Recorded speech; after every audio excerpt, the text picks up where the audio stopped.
Sveiki! Latvāņi otrā daļa.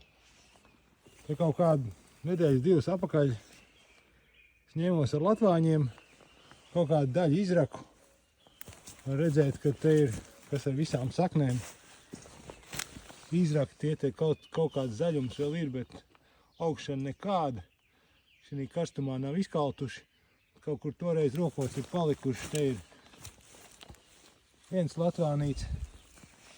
Te vēl kaut kāds lielāks. Kaut kur paskatās vēl pa malām, kāds ir palicis. Vai no sēklas izaudzis, vai toreiz nav pamanīts. Te ir kaut kāds pudurs ar viņiem.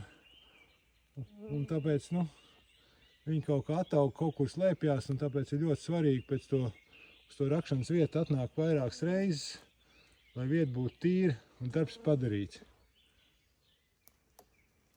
Un šādi izskatās vieta, kur latvāņi tapa griezti pagājušā gadā un aizpagājušā gadā.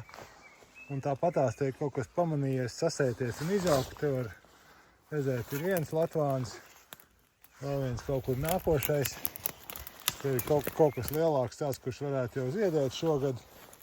Un, te vienkārši viņi ir. Te ir kaut kas izrakņāts, viņi ir izveidojuši kaut kādu indi tur no saknēm izdala, ka nekas te negrib augt, un šitas pleķis nav jāizaudzis. Un interesantākais, ka te ir egle. Un te zem biezā egles vainaga ir paslēpušies vesela latvāņu kolonija.